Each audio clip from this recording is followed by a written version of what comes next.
Good afternoon and a warm welcome. You're watching Education News Network, where we get you the latest developments in education at the top of this hour. Today at our studio, we have an eminent personality from the preschool fraternity. So she's a renowned media person, a young educationist, and an enthusiastic edupreneur. Purnima is the Woman Edupreneur Awardee, and her schools won the Best Preschool for Women Empowerment Award. She's none other than the chairperson and founder of Giggles Preschool. Welcome Purnima Prabhakar with us. Hello, ma'am. Hello, Vibha. How are you? So I'm good. How are you doing, ma'am? Yeah, good.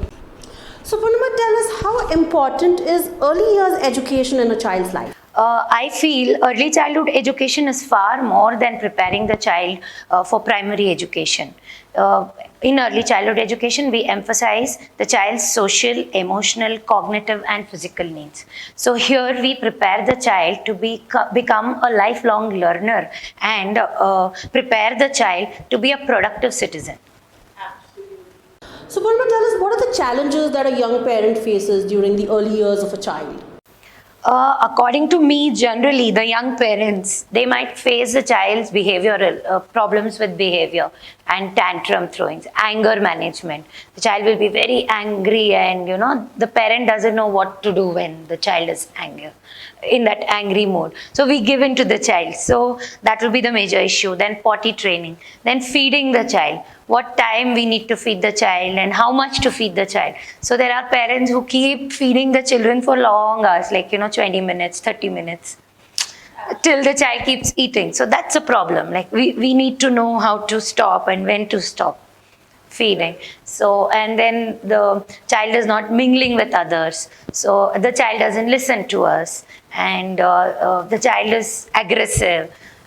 And the parent becomes over possessive. They don't know when, when to let go the child, or when to show the possessiveness. So all these things are, I feel, the challenges parent will face.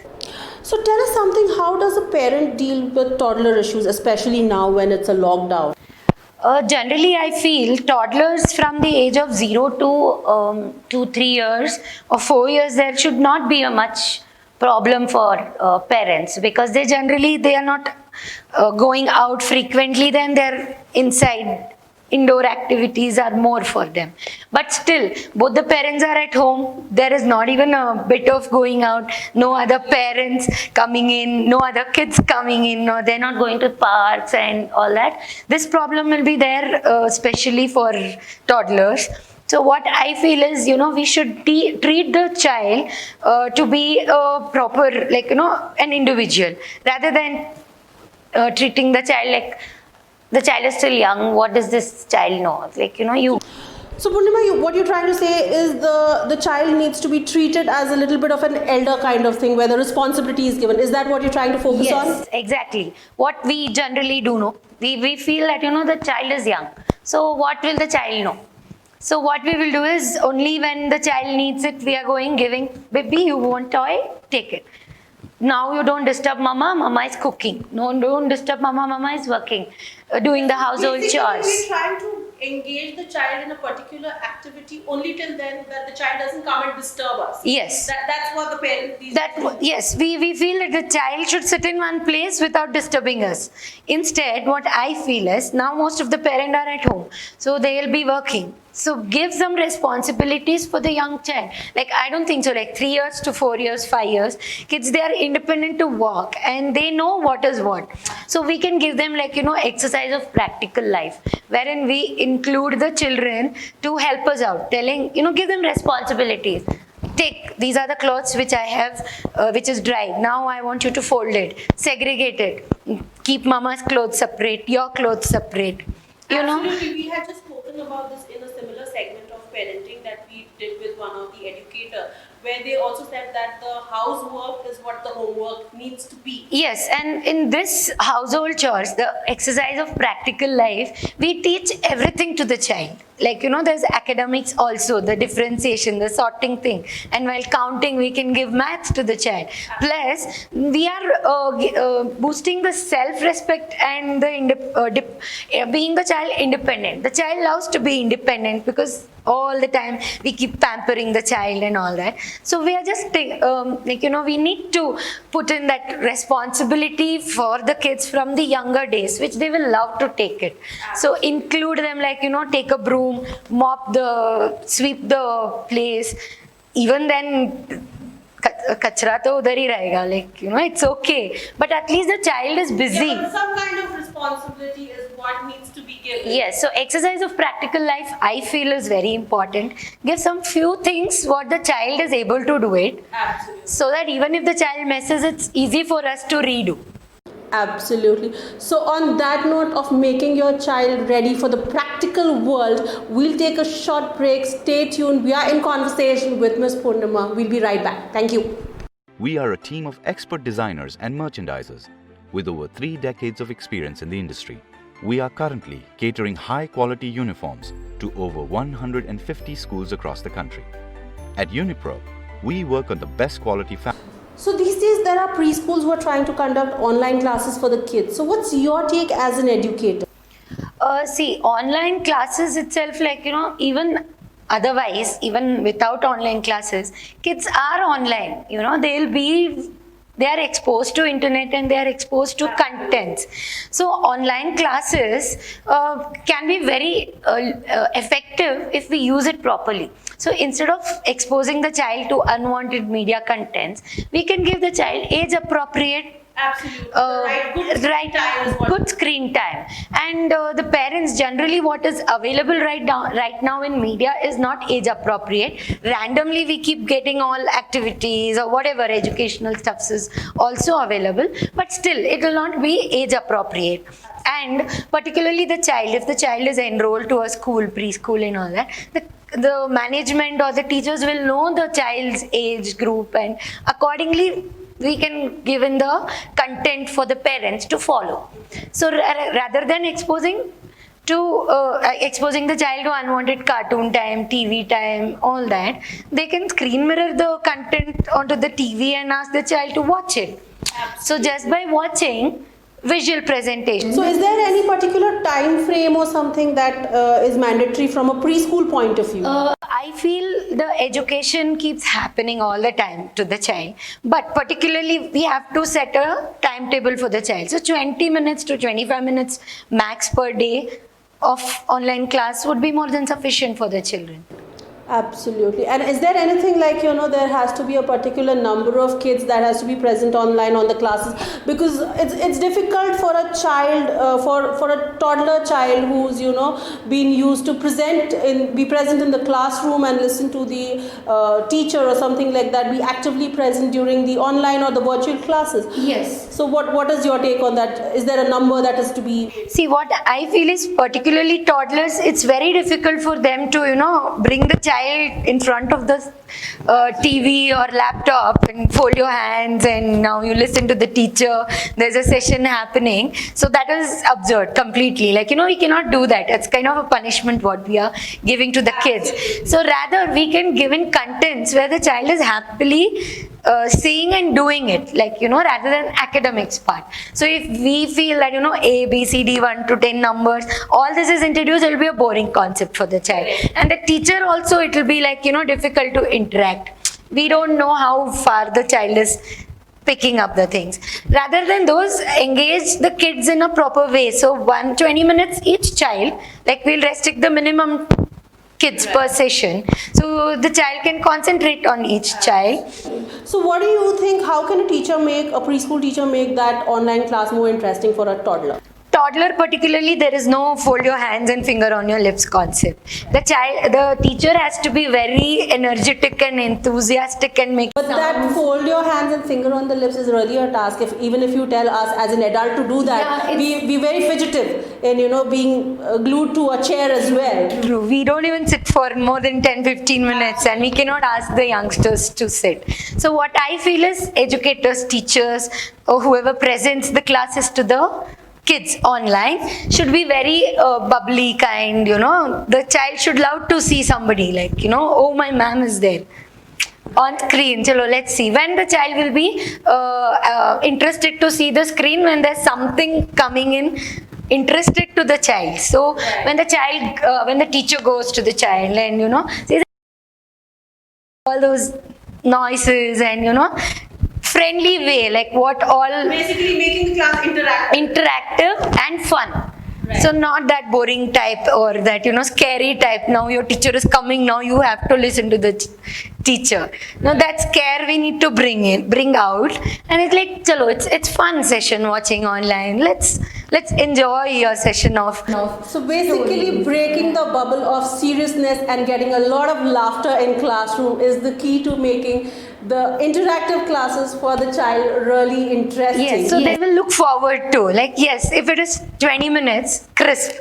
So to the point, the child is left like, I want more, I want more, I want more. And the child will definitely pester the parent, like, no, I want to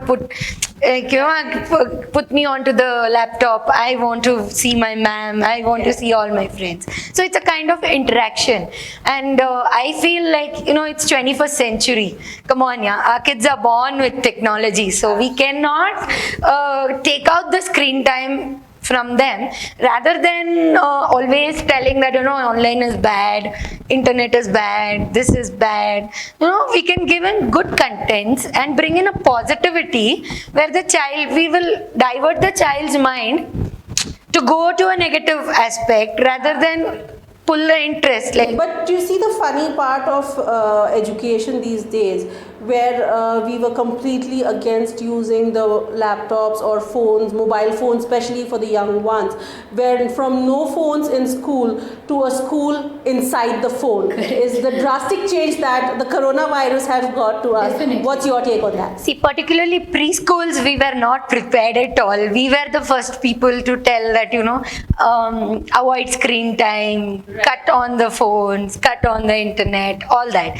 But now the school is going to be online for the kids. Right. So what I feel is somewhere we should be on par with the, online thing. It is a thing, like, we can create, we can see it like, it has given us an opportunity to develop quality contents. Correct. So the teachers previously, they used to come happily to the school and only the kids were there and they were concentrating only on the kids and going off. So now it's not like that. The teachers, the early educators are also exposed to the people around. Right. So, and it will go viral. Home, it can go viral. So all the teacher, I feel it's good because, as a teacher, it gives us a responsibility that, yes, I cannot play fool with young kids. Right. We need to be responsible and deliver a quality content. So automatically, whatever our language problem is there, that will get settled. Right. So the teacher's point of view, and the kids will get proper content, what is to be given to the child. So I feel as an educator and preschool sector, internet is too fast for the kids, but it is a need of the hour. So we cannot completely cut down. We need to go with the flow. Absolutely. So education is apparently said to be food for the brain. How important do you think it is for an early years child? What I feel is, first we need to understand what is education. Education is not only academics. It's not only like, numbers or math problems we solve and, physics, science, chemistry. This is not education. Education in this is, yes, education when the child is above like 8, 9 years, 10 years. So the child is formal schooling. So here the education concept is changed. But general terms, I feel the education is educating the child to identify what is good and what is bad, and to understand now in this situation what I need to do, how to interact with my people around, and how to behave with elders, how to treat our neighbors, how, like, the social development, emotional development, like how do I react when my friend is crying, or like, if something bad happens to our people close to us, so how do I react? And cognitive development, physical development. So we balance, we try to walk.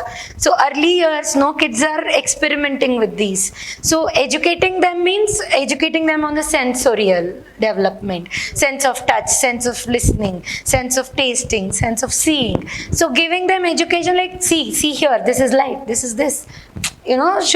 point them out towards particular things where the child goes to focus and observe.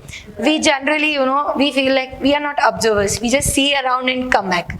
But for few people. But early childhood education, if we focus, so we can make the kids more observant, like, whatever the child is, in a playway method. And hearing, sense of hearing. If we give proper stimulation, education for hearing, then the child is very attentive and it can sense what is happening through ears, and sense of touch or taste. So we give lot of varieties of food and all that. So some kind of stimulation is happening to the child. Right. Sense of smell, sense of touch, good touch, bad touch is very important nowadays. So the child has to understand who is ours. I mean, which people to rely on and which people are the con people. So how do we do it with a good touch and bad touch concept? So that's again an education. So I feel education is this. So general terms like, instead of putting it as an academic part, focus more on these aspects. So wherein, overall development of the child is met. And I feel like, if we have to prepare the kids for the road, not prepare the road for the child. So nowadays I've seen parents, we give them a proper concrete road where the child doesn't fall down, the child even hesitant to walk, it relays, no independent decision making, all these things these are very important. Early years, if we introduce, this is sense of touch. When the child is asked to walk on different surfaces, feel the different surfaces, some kind of stimulation is happening. So automatically when the sensitive period of the child comes, the child meets the sensitive period, automatically the child is able to identify, okay, this is a slippery thing, I need to walk carefully, otherwise I'm going to skid and fall. Right. No, this is fire, I need to be very careful, otherwise I'm going to burn my hand. So how is that going to happen unless and until we allow the child to experience it with few precautions, not that, So Purnima, tell us one thing, what is that one message that you would like to give all our young parents who are watching the show today? I feel the message what I really want to give is, don't treat early childhood learners as only kids and brand them like they don't understand anything. They are very smart and they are they're ready to understand indirect presentation. I would really like to say, we are telling the child, making the child sit, baby, you should not litter the place, you should give respect to everybody. And a parent is walking and there's a paper on the floor and we try to kick it through the legs, right. Thinking the child is watching the TV and he is not watching us. But then later the child is observant there, he observes the action of a parent and tries to do the next. Similar. Yeah, that is the indirect presentation what we will be giving to the kid, unknowingly. Absolutely. So we should do a conscious parenting where it comes to when we have to give good culture and sanskars to the child. Right. We need to do real conscious parenting is involved. Absolutely. Just rather than taking bacha paida kar diya hai, abhi it will grow. And even if we don't need to concentrate more on the early years. Let us focus on the child when the child goes to first standard, second standard and later years. But the foundation is laid in the early childhood education. So I feel we should not neglect the early years, which is very, very important and crucial. Because the foundation is laid there. To make the child or break the child, early childhood education is very important. And in the end, I would like to say that, we generally feel that parents are neglected. We feel that, we send our parents for centers and, there's a lot of stuffs happening around with elders and all that. I feel the problem is we need to treat our youngsters, early learners, giving them proper importance and respect. If we want our kids to treat us good and take care of us and involve us when they are growing old, we need to treat them and involve them when they are young. So give importance to the early years, so later on they will give importance to our older years. Absolutely, absolutely. So true and so well said. So on that note of conscious parenting, we come to an end of the show. Purnima, it was wonderful chatting with you, and I'm sure my viewers have enjoyed this conversation as much as I did chatting with you. For more such videos, stay tuned to theENN.com. Do not forget to like, share, comment and subscribe. For now, signing off, Vibha Raj. Thank you.